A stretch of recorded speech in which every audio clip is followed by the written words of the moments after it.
Good afternoon and welcome back to another episode of Conversations with the Founder. Thanks so much for your patience these past couple of weeks. We had the conference in Charlotte, so we were just busy doing that, traveling, and I'm so happy that went off wonderfully. How do you feel about the conference? How do you feel it went? I thought it went amazing. We had 50 more registrants than the year before.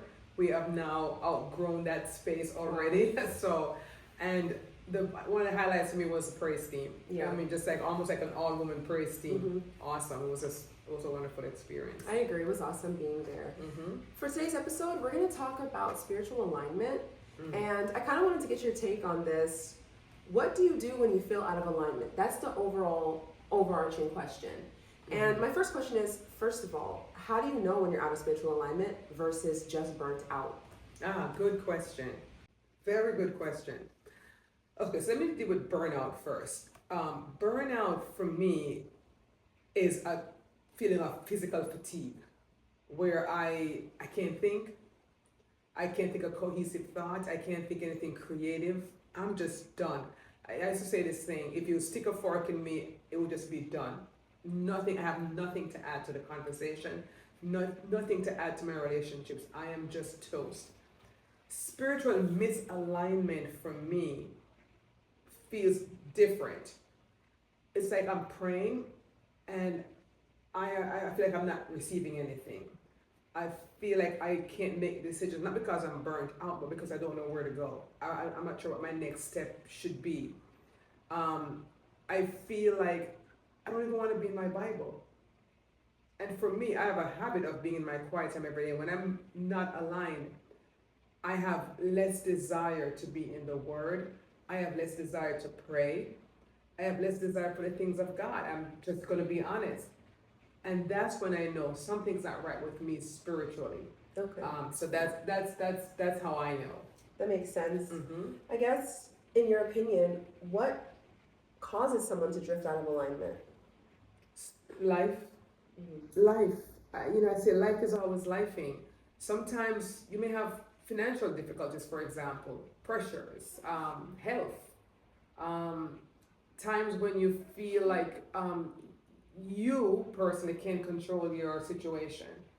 So it becomes more self-centered. And again, from my own experience, self-worth, how can I solve this? How can it becomes very I focused. And when I become more I focused, for me, I'm not Jesus focused, I'm not God focused. And so that's how I get out of alignment, when I begin to put too many responsibilities on my shoulder, on I's shoulder. And it's just a drift. You just drift. You don't even realize you're drifting.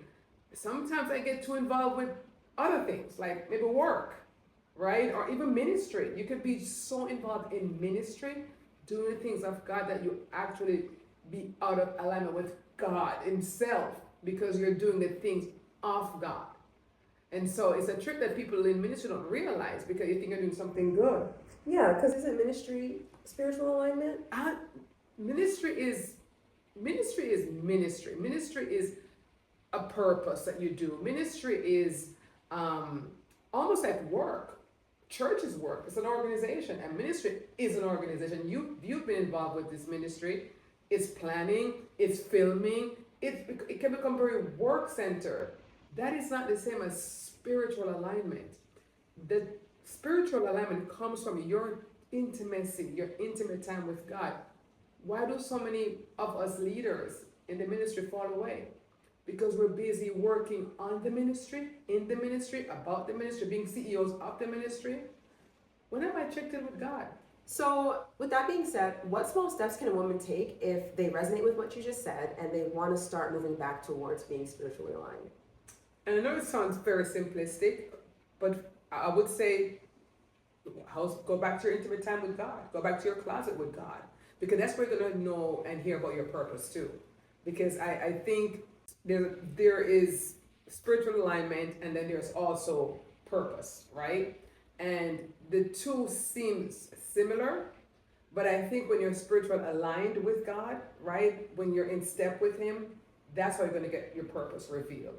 And so I think the more time you spend in that quiet place, seeking, right, vertically, I think that's when you're going to get the download of as to what your purpose and your next step should be. And that's just been my experience. So a small step would be basically setting up a designated quiet time or something of the sort. Yes, like this room that we're in right now that we're filming in, this is my spot.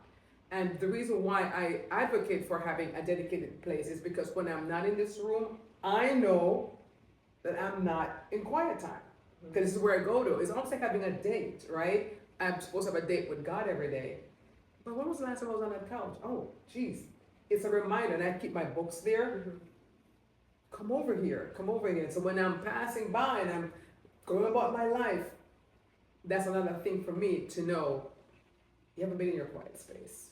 So yeah, dedicated space is and even dedicated time. And if you're a busy mom, because moms are busy, they have to get up early, take the kids to school. Listen, it could be any time. There's no set time. Is what works best for you. The important thing is that you allocate some time. It could be 15 minutes. It doesn't have to be an hour, but it could be 15 minutes. It's just your time that you've set aside. And it keeps you for me, it keeps you aligned vertically. And when you're aligned vertically, I believe that it affects your relationships horizontally. So how would one stay consistent once they get back on track with being spiritually aligned? It goes, well, we have gadgets, right? We have our phones. We have reminders. We have beeps. Put a reminder in. Quiet time. That's what I've been doing for years. 8 a.m. Quiet time. I can ignore it, but it's a reminder every day. It's on a continuous, recurring alarm. Quiet time. And that helps you to stay consistent. It's like with anything. If you were doing it for your career, right? You would have reminders. But it's the same thing. Remind yourself that it's time for it to pop in for quiet time. Whatever time it works for you. Could be like lunchtime, could be night. But just put it on there.